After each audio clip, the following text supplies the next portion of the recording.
नमस्कार दोस्तों। कक्षा 8 का इतिहास का यानी कि हिस्ट्री का पहला चैप्टर चल रहा था, कैसे कब और कहां, और हमारी बात आकर कर रुकी थी औपनिवेशिकरण के टर्म पर। जी हां दोस्तों, मैं इसको आगे बढ़ाता हूं। औपनिवेशिकरण क्या है?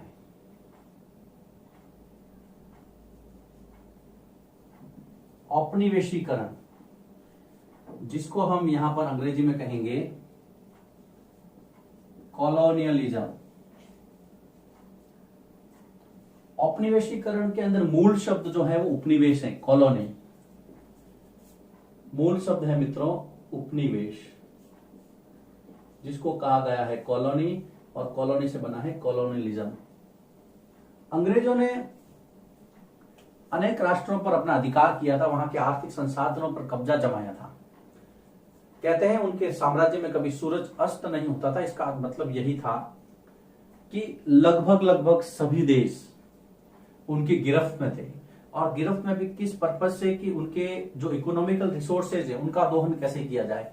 यानी कि औपनिवेशीकरण की जो मूल धुरी थी वो था आर्थिक संसाधनों पर कब्जा करना। और जब आर्थिक संसाधन कब्जे में आते थे तो उसका जो असर है वो वहां की सामाजिक, सांस्कृतिक और राजनीतिक परिस्थिति पर पड़ता था। इसलिए हम कह सकते हैं कि औपनिवेशीकरण एक वो प्रक्रिया थी, वो प्रोसेस था जिसके अंदर सबसे पहले इकोनॉमिकल रिसोर्सेज को कब्जे में लिया जाता था। जब एग्जाम के अंदर आपको पूछा जाएगा सीधे सीधे शब्दों में कि औपनिवेशीकरण से आप क्या समझते हैं, तो आपको यहां बताना है कि जब एक राष्ट्र द्वारा, जब एक देश द्वारा किसी दूसरे देश के आर्थिक संसाधनों पर, आर्थिक संसाधनों यानी कि इकोनॉमिकल रिसोर्सेज, इकोनॉमिकल रिसोर्सेज, आर्थिक संसाधनों पर अधिकार करके, आर्थिक संसाधनों पर अधिकार करके वहां की सबसे पहले सोशल यानी कि सामाजिक, फिर आपका पॉलिटिकल यानी कि राजनैतिक, तथा सांस्कृतिक, कल्चरल, सांस्कृतिक परंपरा को प्रभावित करना, प्रभावित करने की प्रक्रिया, ये कहलाती है औपनिवेशीकरण। बहुत ही सीधे शब्दों में, सरल शब्दों में मैंने बताने की कोशिश की। आपको कीवर्ड पकड़ना है। यहां पर सबसे पहला कीवर्ड होगा आर्थिक, उसके बाद में सोशल यानी कि सामाजिक, फिर राजनीतिक और फिर सांस्कृतिक। एग्जाम्पल के रूप में आपका भारत 1947 से पहले हम लोग इंग्लैंड के उपनिवेश थे, इंग्लैंड के कॉलोनी थे। तो ये हो गया आपका औपनिवेशीकरण। अब देखिए औपनिवेशीकरण के बाद में जो सिलेबस डिमांड करता है उसके अंदर ये है कि अंग्रेजों ने यहां आकर के सारा कुछ जो है वो लिखित में, साक्ष्य के रूप में अपने पास में रखा, यानी कि उन्होंने रिकॉर्ड्स बनाए, यानी कि अभिलेख तैयार किए। तो यहां पर सीधा सीधा आ रहा है जो अगला टॉपिक है, प्रशासन अभिलेख कैसे तैयार करता है, ये टॉपिक है। और इसके अंदर जो है एक आपका प्रश्न पूछा गया है, अंग्रेजों ने दस्तावेजों को सुरक्षित किस प्रकार रखा। ये अभ्यास का प्रश्न है। इसका आंसर अगले 4 बिंदुओं में मैं दूंगा। यहां पर प्रशासन अभिलेख कैसे तैयार करता है, ये टॉपिक है। इसके अंदर हम ये चर्चा करेंगे अंग्रेजों ने क्या क्या काम किया। अभिलेख यानी कि रिकॉर्ड्स। देखिए दोस्तों, आप स्कूल में पढ़ते हैं, आप मान लीजिए आप किसी ऑफिस में काम करते हैं। पहले मेरा जो संबोधन है यहाँ क्लास 8 के स्टूडेंट्स के लिए, कि हम लोग जिस स्कूल में पढ़ते हैं, आपने देखा होगा स्कूल के अंदर एक ऑफिस होता है जहां पर लिपिक यानी कि क्लर्क बैठते हैं। आपको अगर विद्यालय से संबंधित कोई भी कागजात चाहिए, आपने कब एडमिशन लिया था, आपकी डेट ऑफ बर्थ की जानकारी है, या मान लीजिए आपका जो पुराने जितने भी रिकॉर्ड्स है स्कूल से संबंधित, वो आपको उस ऑफिस में मिलेंगे। ये परंपरा शुरू हुई थी अंग्रेजी शासन के आने के साथ। रिकॉर्ड रूम, दस्तावेज कक्ष, अभिलेख कक्ष हर ऑफिस के अंदर उन्होंने बनवाए। मैं यहां पर शुरू करूंगा। अंग्रेजों ने यह महसूस किया कि सभी दस्तावेजों और पत्रों को संभाल कर रखना जरूरी है। सबसे पहले देखिए यहां पर मैं लिख रहा हूं नंबर 1 लगा करके, अंग्रेजों ने यह महसूस किया कि सभी दस्तावेजों यानी कि जो कागज थे, सभी दस्तावेजों को और पत्रों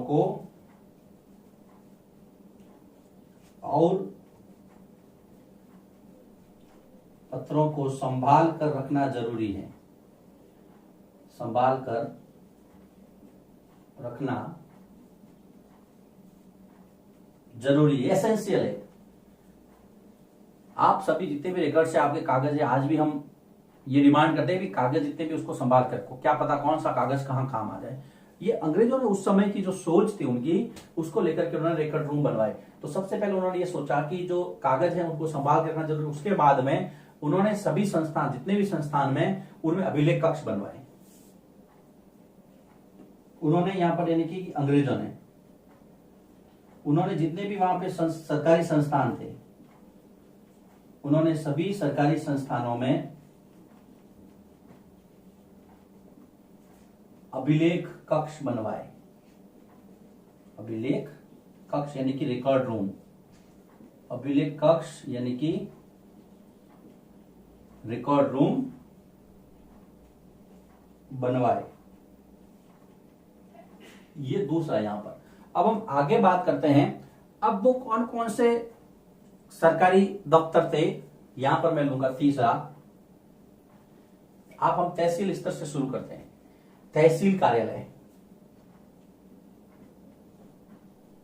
तहसील कार्यालय, तहसील के बाद में हम चलते हैं कलेक्टर कार्यालय, यानी जिसको हम कलेक्ट्रेट कहते हैं। कलेक्ट्रेट के बाद में हम चलते हैं प्रांतीय कमिश्नर कार्यालय,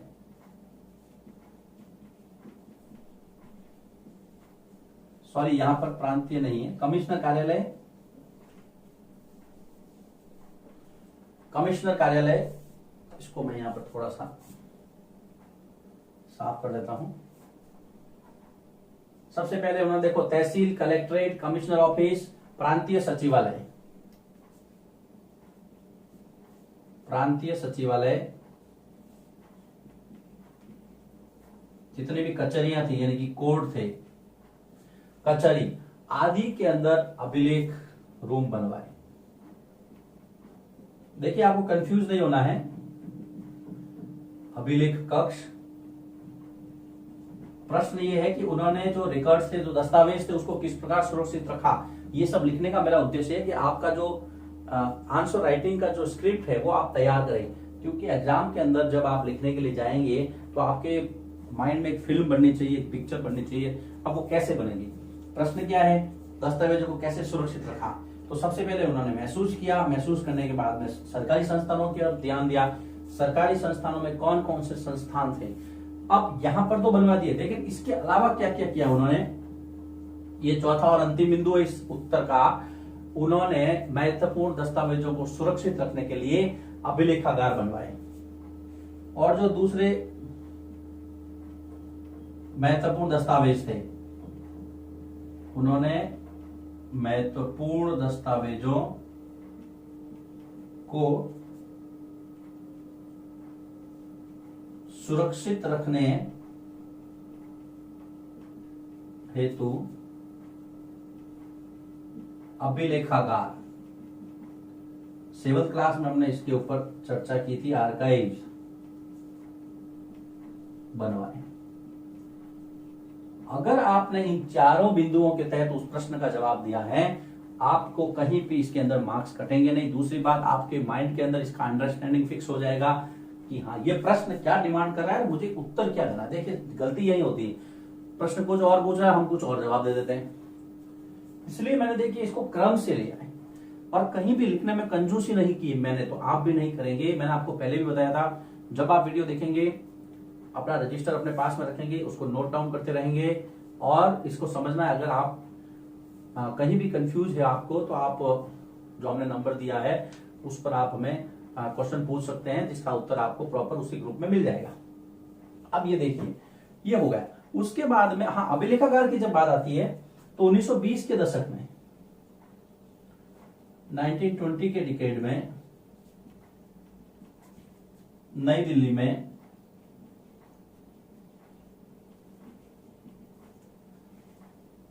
दिल्ली ही समझ लो, 1920 के दशक में राष्ट्रीय अभिलेखागार बनवाया गया,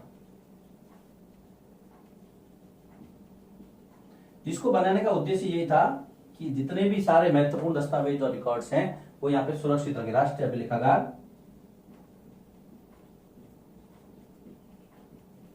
1920 के दशक के, तो देखिए कितना इंपॉर्टेंट था अंग्रेजों के लिए कागज को संभालना, दस्तावेजों को सुरक्षित रखना।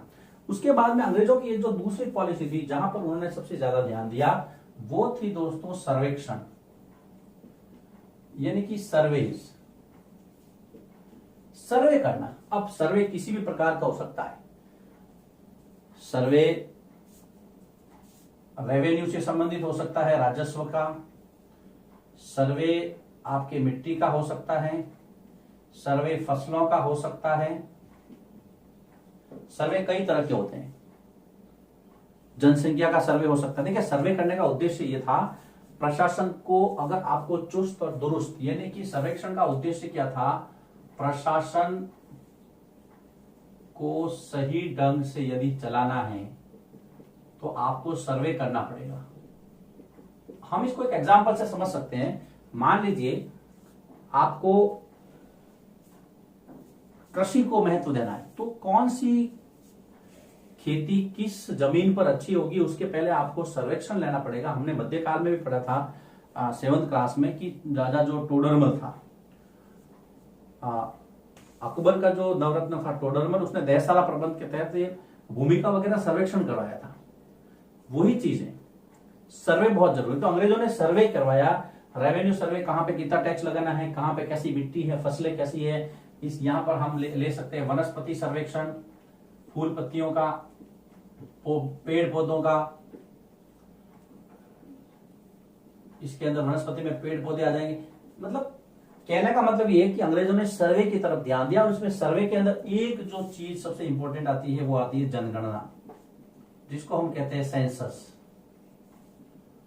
जनगणना का इतिहास भारत के अंदर 1872 से शुरू होता है, 1872 से, याद रखेंगे आप। 1872 भारत की पहली जनगणना, भारत की प्रथम जनगणना अंग्रेजों के समय हुई। उस समय गवर्नर जनरल थे लॉर्ड मेयो। लॉर्ड मेयो याद रखना आपको, 1872, 1881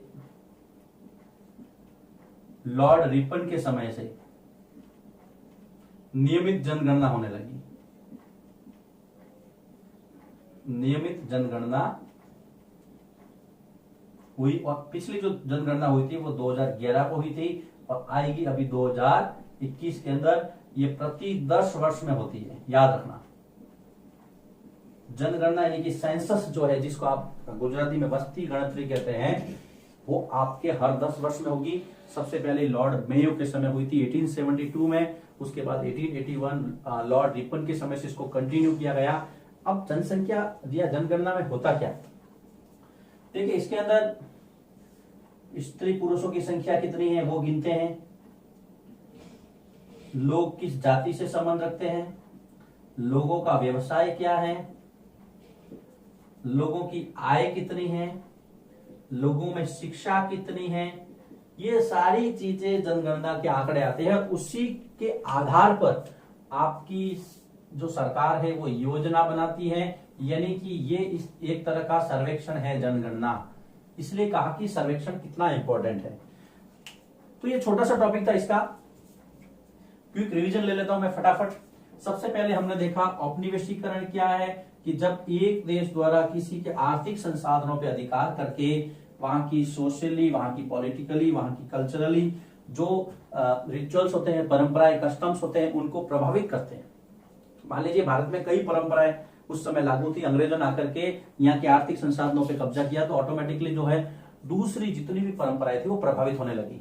ये औपनिवेशीकरण है। उसके बाद में हमने अभिलेख कैसे तैयार करते हैं, और इसमें एक जो प्रश्न निकल कर आएगा मैं बाद में बताऊंगा। उसके मैंने 4 पॉइंट लिए। पहला, अंग्रेजों ने यह महसूस किया कि दस्तावेजों को, रिकॉर्ड्स को, पत्रों को रखना संभाल कर रखना जरूरी है। तो उन्होंने क्या किया, सरकारी संस्थानों में अभिलेख कक्ष बनवाए, record room, very very important. किस किस सरकारी दफ्तरों में, तहसील लेवल से मैंने शुरू किया, कलेक्ट्रेट तक आया, कमिश्नर कार्यालय आया, स्टेट में आया, स्टेट सेक्रेटरीट, फिर जुडिशरी जो कचहरी थी, इसके अभिलेख कक्ष बनवाए। आपको सीरीज से चलना है, सीरियल से चलना है। चौथा जो और महत्वपूर्ण थे उसके लिए उन्होंने अभिलेखागार यानी कि आर्काइव्स बनवाए। इस प्रकार से इसी कड़ी के अंदर 1920 के दशक में नई दिल्ली के अंदर राष्ट्रीय अभिलेखागार बनवाया गया। ये है छोटा सा टॉपिक। उसके बाद में आया था सर्वेक्षण। सर्वेक्षण के कई प्रकार है, राजस्व का, मिट्टी का, फसलों का, वनस्पति सर्वेक्षण, पेड़ पौधों से संबंधित। जनगणना भी एक प्रकार का सर्वेक्षण है। जनगणना में मैंने आपको बताया मित्रों 1872 में 1872 के अंदर भारत की प्रथम जनगणना लॉर्ड मेयो के समय की गई। देखिए अब छोटे छोटे नाम आने शुरू हो गए। वॉरेन हेस्टिंग्स पहला गवर्नर जनरल, उसके बाद में अब आया है आपके लॉर्ड मेयो, फिर लॉर्ड रिपन 1881 से। इसके बारे में हम वॉरेन हेस्टिंग्स के बारे में हम आगे चर्चा करेंगे। तो ये कुछ छोटे छोटे नाम है जो आपको याद रखने पड़ेंगे। जनगणना प्रत्येक 10 वर्ष में होती है। आने वाले 2021 में जनगणना होगी। ये क्लास 8 का एक छोटा सा टॉपिक था। अगली वीडियो में हम इस चैप्टर को आगे बढ़ाएंगे।